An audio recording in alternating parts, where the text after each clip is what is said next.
Hey everyone, in this video we're going to take a look at chapter 35 from the Ecce Romani textbook and try to process all the grammar involved. So what we're going to look at is derivatives like we normally do, looking at some English words that come from the vocab list, right, the Latin vocab list for chapter 35. Then we're going to look at the grammar for 35. So the grammar involves comparisons, the ablative of degree of difference, and degrees of adverbs. So those are the three kind of big topics we're after, and we're going to take them piece by piece just to make sure that we feel confident with the grammar and that we understand what's going on. First, though, like I said, let's look at some derivatives. So one of the vocab words in this list is deus, which means God. So this is one of those words that gives you deity and deify, which again, both have to do with gods or a god, depending on how you want to interpret it. Next, we have vulnus, which means a wound. From this word in English, we get vulnerable. Next, we have ligo, ligare, right, which means to bind or to tie. It's where you get the word ligament and even league, right? If you say you're in league with someone, you're kind of bound together. A league, if you're thinking sports, is a bunch of teams kind of bound or tied together. And ligaments, right, think of the human body. It's what's holding your bones together, basically. Next, we have credo, credere, which means to believe. So all these words coming from credere have to do with believing. For instance, credible is kind of a pretty straightforward one. But again, they're all from this verb to believe. Next, we have securos, right? Secure, which is a derivative that we get in English, right? Secure, insecure, security. They're all coming from that same idea. Next, we have timor, which means fear, right? And this is where we get timorous. If you call someone timorous, it means they're always afraid of stuff. It's actually related to the verb timere, which means to frighten or be afraid of something. So it's all got this idea of fear involved in it.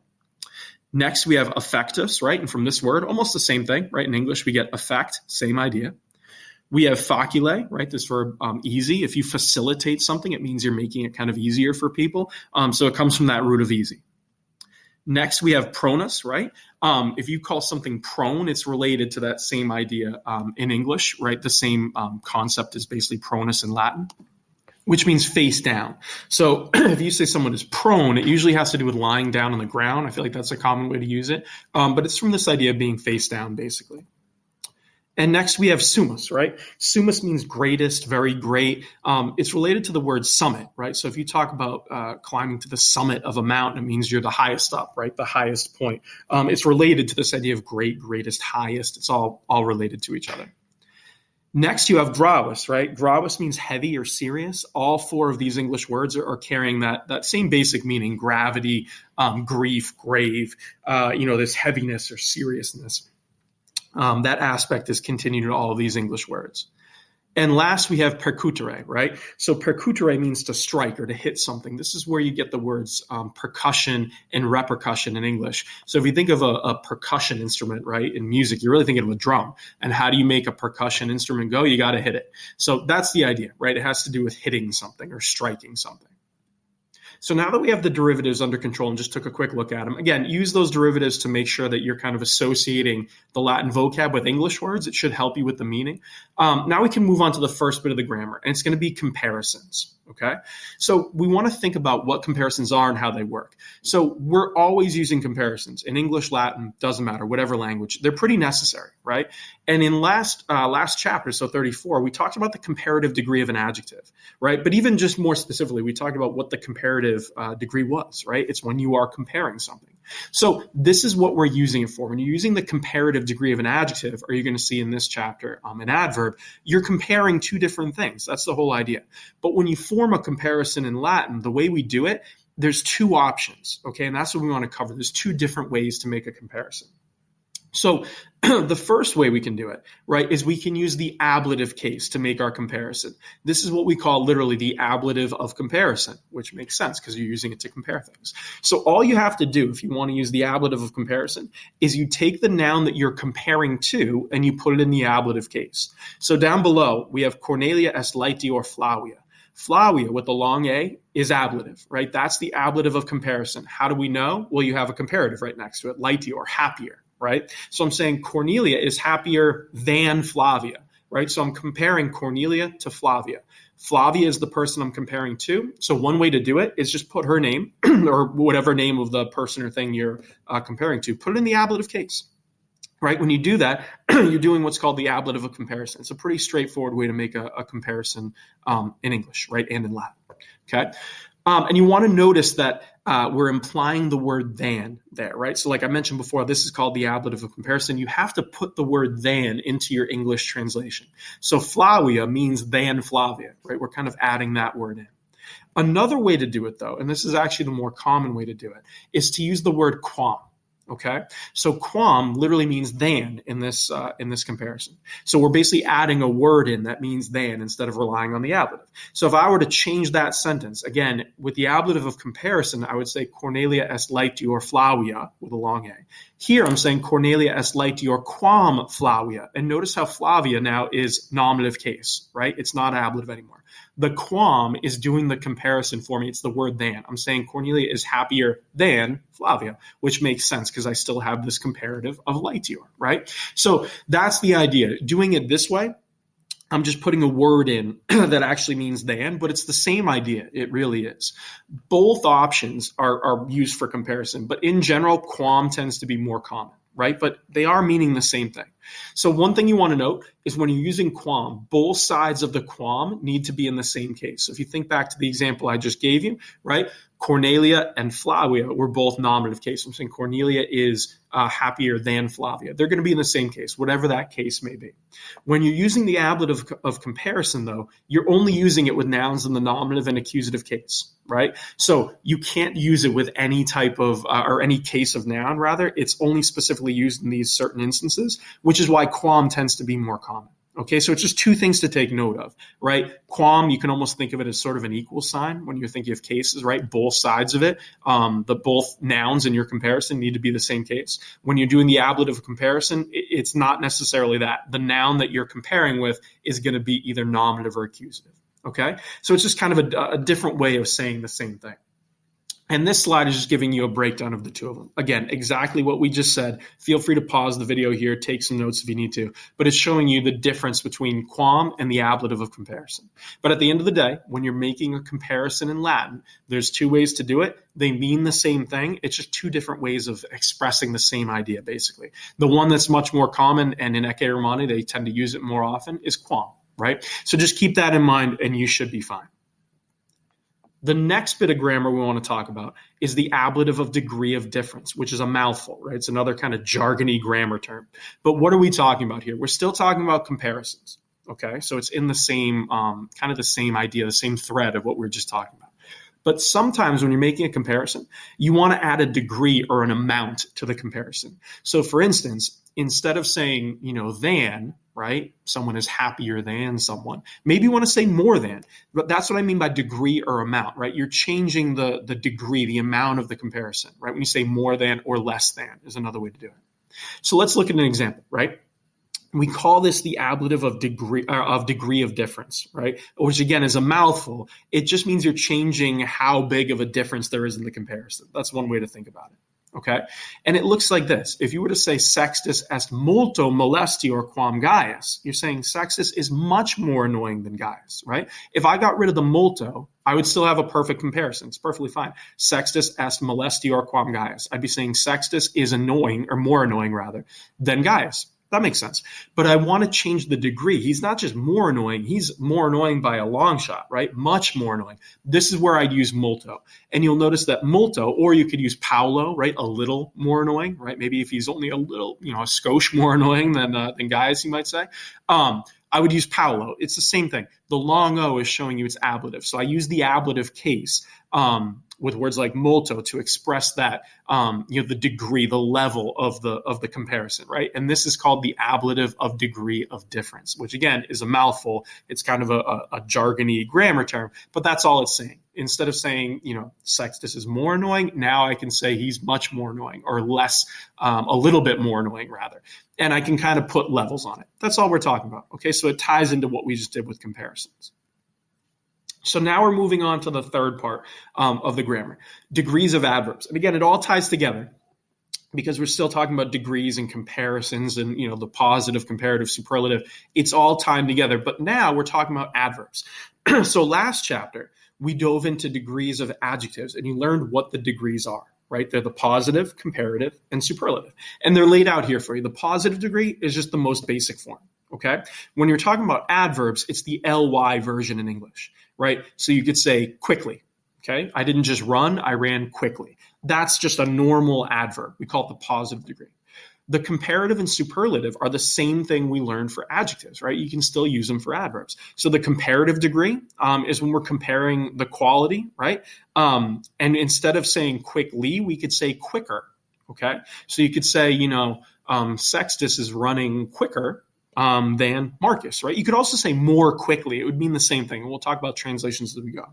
The superlative still is used to emphasize the highest degree. So you could say, that's the quickest boy I've ever seen run, or he's running the most quickly or very quickly. Like you're trying to say this is the highest degree, right? Superlative, exact same thing as adjectives, but you can use them with adverbs too, right? Because adverbs have that adjective quality to them. So again, the concept here is nothing too crazy. You've already seen this last chapter, which is why Ecce is kind of stacking these two chapters together. It's the exact same idea of what we did with adjectives. Now you can just do it with adverbs, right? That's really all we're talking about. So how do we make positive adverbs? Well, the process is actually kind of straightforward, but it depends on what declension of adjective you have. Okay? So in other words, if I have a first or second declension adjective, right, the us, adjective, to make an adverb, you drop the us, to get your base, and you add a long e, right? When you do that, you end up with things like this.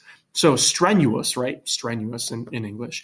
I would drop the us, add a long e, and I get strenue. Strenue doesn't mean strenuous. It means strenuously. I would use this to describe a verb, right? He ran strenuously, or he was working strenuously. Same thing with carus, right? Deer. Carus becomes care. Ignavus becomes ignawe. And lightus becomes laite. You've seen these before, actually in the Ecce story, right? So we've seen it used to say things like, someone was sitting lazily or someone was running happily, right? So you've been using these for a little while, but now we're trying to dive into the actual process of how we form them, okay? So when you have a first and second declension adjective, right, an us, adjective, you drop the us, to get your base, and you add on a long e. Now you have a positive adverb. When you have a third declension adjective, same idea. You're just using a different ending. You still drop the ending, right, to get the base. In this case, you drop the is-a, right? And you add iter. So I put the I in parentheses because if you already have a vowel there, you're not putting an I. If you need a vowel, if there's a consonant rather, you put the I-T-E-R. So it's either I-T-E-R or T-E-R. The only other trick is a lot of third declension adjectives tend to have a base that ends in NT. If you already have the NT in your base, you just add ER. That's all. And I'll show you what I mean here. Okay, here's some examples of it. So if we had audax, right? Audax means bold. To make it an adverb, it would be audacter, right? I just added a T-E-R. Why didn't I add an I? Because I have a C, right? A consonant at the end of my base. So I wouldn't say audaciter, right? I would just add the T-E-R, audacter, boldly. When I have brewis, though, right? Brewis becomes brewiter, and it's because the V is that softer sound. It's not that hard k sound, right? So the V, it's related to that, basically a U. So when you have that V in brewis, right, it becomes brewiter, right? It would sound a little weird to say brevter, brayter. You can't even say it, right? It just doesn't really form in your mouth. So this is what I mean by the T-E-R and the I-T-E-R. Same thing with fortis, right? Fortis ends in the consonant, the T, so it's fortiter. Right? The I-T-E-R. If you put a T-E-R there, you'd have forter with a double T. It just really wouldn't work, right? So you're going to see the either T-E-R or I-T-E-R. And the last one, vehemens, right? Violently, it becomes vehementer. It's because if you drop the I-S, right, to get the base, it's going to end in an N-T, vehement, right? So that's what I mean. When you have an N-T at the end of your base, you're going to add an E-R. Okay, so the more you practice these, the better off you're going to be in just forming them. And it'll make a lot more sense through practice rather than looking at a chart. But this is the general rule of how you do it. Okay, so for positive adverbs, it depends on if it's first or second or third declension, right? First and second declension adjectives, you're putting the long E. Third declension, it's either the I-T-E-R or the T-E-R or just E-R if you have an N-T in your base. Okay, so again, practice it, you'll be okay. The comparative form is a little bit simpler, right? Because it doesn't depend on the declension of your adjective. Any adjective is doing the same thing, which is good for us, right? We like simple. So to make a comparative adverb, you go to the base again, right? Drop the usa, or the issa, and you add ius. Ius is actually the neuter comparative adjective ending, right? You might remember that. So you just add an ius to it, and you have a comparative adverb. So for instance, if I had laetus, which means happy, that's my adjective, I would drop the usa, right, to get laet as my base. I add an ius, and now I have laetius. Right? Laetius is my comparative adverb. It doesn't mean happily, it means more happily, right? Because I'm comparing something. That's all you're really doing. Okay, so comparative adverbs are actually pretty straightforward. Take your base and add ius, you'll be fine. For superlatives, it's the same idea. It doesn't depend on your declension, right? It doesn't matter. So it's like comparatives, right? It's a little easier to do. For the superlative, you're basically taking whatever the superlative adjective form would have been, right? Which is most often issime, or issemus rather. But you're dropping that us on issemus and making it a long e. So it kind of looks, or uses the same ending rather, as the positive adverb, right? So you would just add the long e. That's really what you're getting at here. Okay, so one way to think about it is either to add issime, erime, right, rime, but you're putting the long e on the end of your superlative adjective ending. That's really what we're getting at. So here's an example. If I come back to lightus, right, I would drop the usa on the word happy, right, to get light as my base. And now light, right, would become lightissimus if it were a superlative adjective. But instead of lightissimus I'm getting rid of the us, right, the usa and I'm putting a long e. So lightissime is a superlative adverb. It looks like the adjective form, just with a different ending, right? So it would mean most happily or very happily. Okay, so here's a quick recap just to bring it all together. This is what the positive, comparative, and superlative look like for different types of adjectives. So lightus is a first and second declension adjective, right? You go lightus becomes lighte, lightius, and lightissime. Okay, brewis is a third declension adjective.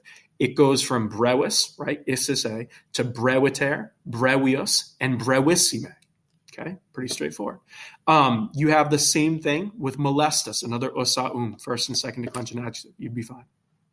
Keller is a third declension adjective, right, that ends in R. So it becomes kelleriter, kellerius. That's pretty straightforward. But in the superlative, it's not issimus. Remember when the adjective ends in an R, you use rimus, remus But here, because I'm dropping the usa on the superlative and putting the long e, it becomes kellerime. Right? Very quickly, the most quickly. So that's kind of a little difference. You're using, again, basically the same rules as superlative adjectives, just with a slightly different ending. Okay? And same thing with prudens, wise. In the positive, right, it ends in an nt, the base, so we just had er. So the positive adverb would be prudenter, wisely. Then we have prudentius and prudentissime. Right? Very straightforward. We're not really doing anything too crazy here. It's the same idea. Again, I'll say it again. It's the same idea as comparative and superlative adjectives, but we're just using different endings, right? That's really the only difference. So hopefully that makes a little bit of sense. Again, it's just a quick recap for you, but sometimes seeing the chart helps you understand what they should look like. So take this chart, practice it, and you should be okay. Here's some examples, right? Maybe you're looking at a little bunny rabbit, and the bunny rabbit is sitting. So you could say cuniculus laete sede. That means the bunny is sitting happily, right? There's our positive adverb. Cuniculus laetius sede. It's sitting more happily. Maybe you're comparing and saying the bunny is sitting more happily than, I don't know, whatever, a dog, right? Or you could say cuniculus laetissime sede. It is sitting the most happily, right? This is the happiest little bunny you've ever seen in your life. These are the different adverb forms, right? So positive, comparative, superlative. Laete, laetius, laetissime. Here's another example, right? Maybe we want to use the adjective keller, right? Which is an example that ends in an R, right? So we have penguinus, the penguin. You could say celeriter ambulat, it's walking quickly. Celerius ambulat, it's walking more quickly. And celerime ambulat, it is walking the most quickly. It's the fastest walking little penguin you've ever seen, right? Again, here it's just showing you an example with an adjective that ends in R, so you can see in the superlative, right? It's celerime, right? There's no issemus there. And here's another one, just for fun. Right now we have the giraffe, right? The camelopardalis. So you could say the giraffe, diligenter canat, it's eating diligently. Diligentius canat, it's eating more diligently. Or diligentissime canat, right? It's eating the most carefully, the most diligently. Sure, why not, right? And again, it's just to show you different examples of the degrees of these adverbs. This is what they would look like if you're putting them in sentences. Okay, so one thing to keep track of, right? There are a few exceptions to these rules, right? Of course there are. These aren't irregular necessarily. These are just adverbs that do something slightly different in the comparative and the superlative form, right? So for instance, du, the positive adverb for a long time, you have diutius and diutissime, right? It looks a little different because the positive is not ending in a long E, for example. Same thing with saipe, saipius, saipissime, and sero, late, right? None of these in the positive form end in a long E, but it's totally fine. Their comparative and superlative look very familiar, right? So don't get thrown. These are three adverbs that show up a lot in the Ecce textbook. And their positive forms just look a little different. But otherwise, pretty straightforward. You should be okay, and hopefully you'll recognize them through practice. Okay. That being said, there are irregular adverbs, right? Just like with adjectives, the same thing. If you have irregular adjectives, you're going to have irregular adverbs, right? Why not? So of course, there's something to throw you off a little bit. For these, feel free to memorize them. It kind of depends on what you want to do. I think it's personally better to use them in practice and in context, but whatever you have to do. But when you're saying, good, better, best, adverb form would be well, so you have bene, melius, and optime, the best. It's just the same idea. The adverb forms are irregular. So it's not following the same rules necessarily. They look a little different, but in general, they're getting pretty close. But like you can see with maxime and minime, right? The superlative adverb, it doesn't quite look like what we thought it would. But again, the way to think about irregular adverbs is they're using the same forms as the irregular adjective. They're just using the adverb form. So for instance, all the comparative adverbs are still using ius for most of them. Some of them don't, which makes them irregular, right? Like magus, minus, and plus. But the first three, melius, paius, facilius, you probably recognize those because of the ius. And in the superlative, most of them are still using that long E form. So the superlative adjective, for instance, would be optimus. So the adverb becomes optime. It still makes sense, right? You just want to recognize these and kind of memorize them, particularly in the positive, right? Magnipair, greatly, is always the one that throws off my students because it just looks so ridiculous, right? And out of left field. So you want to practice with these. You could memorize the chart, however you choose to do it, or I think better off, just keep reading, right? And the more you read and the more you get exposed to these, you should be fine. You'll kind of memorize them as you go.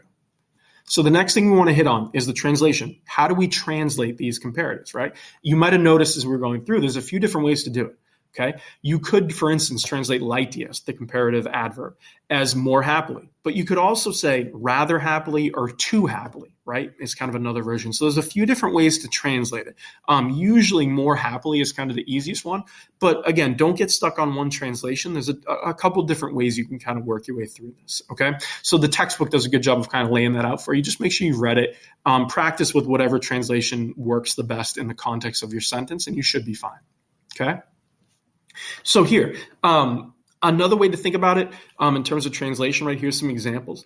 When you're using the comparative adverb, and this is just something else to think about, the comparative adverb usually means more, right? And again, it can be used with either quam or the ablative of comparison, like we mentioned earlier on in the video. So it doesn't really matter. It's going to mean the same thing. So you could say Marcus lentius quam sextus or Marcus lentius sexto ambulat. It's going to mean the same thing. So again, when you're using that comparative adverb, you can use either the quam or the ablative of comparison. It's going to mean the same thing. So don't get too hung up on that, okay?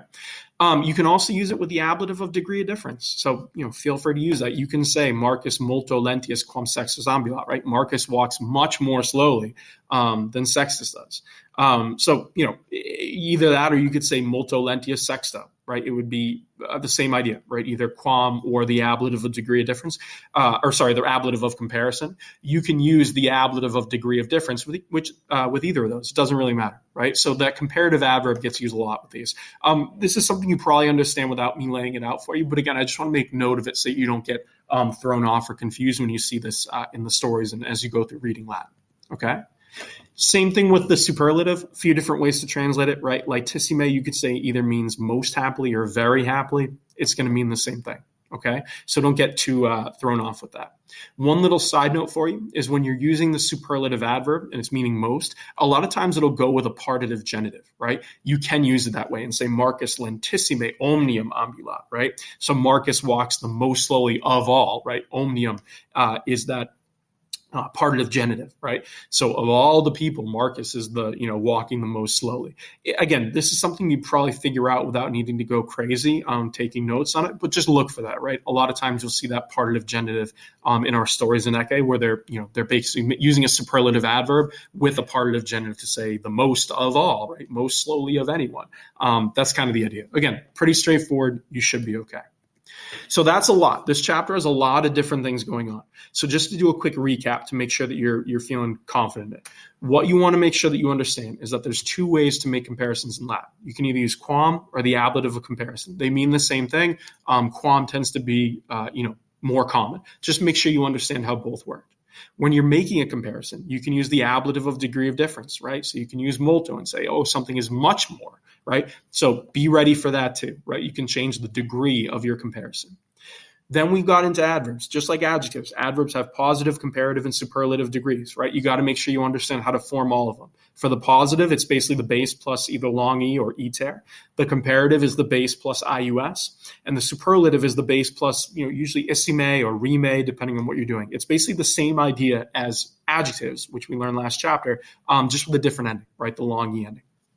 And of course, just like with adjectives, there are irregular adverbs that you want to work through and try to memorize, right? In general, their endings look kind of similar, but some of them seem out of left field, right? So the more you practice it and the more you work with it, the better off you're going to feel. So if you can leave this video and chapter 35 feeling confident that you have a good idea of all these different pieces, you're probably in a good place, okay? So hopefully this video helped. Take notes as you go. Feel free to go back, rewind it, whatever you got to do. But the easiest way to make sense of this is through practice. So I'd highly encourage you to dive into the textbook, do all the practice problems, and just read as much Latin as you possibly can so that you feel confident with this material. And the more you read it, the more you practice it, the better off you're going to be. Good luck.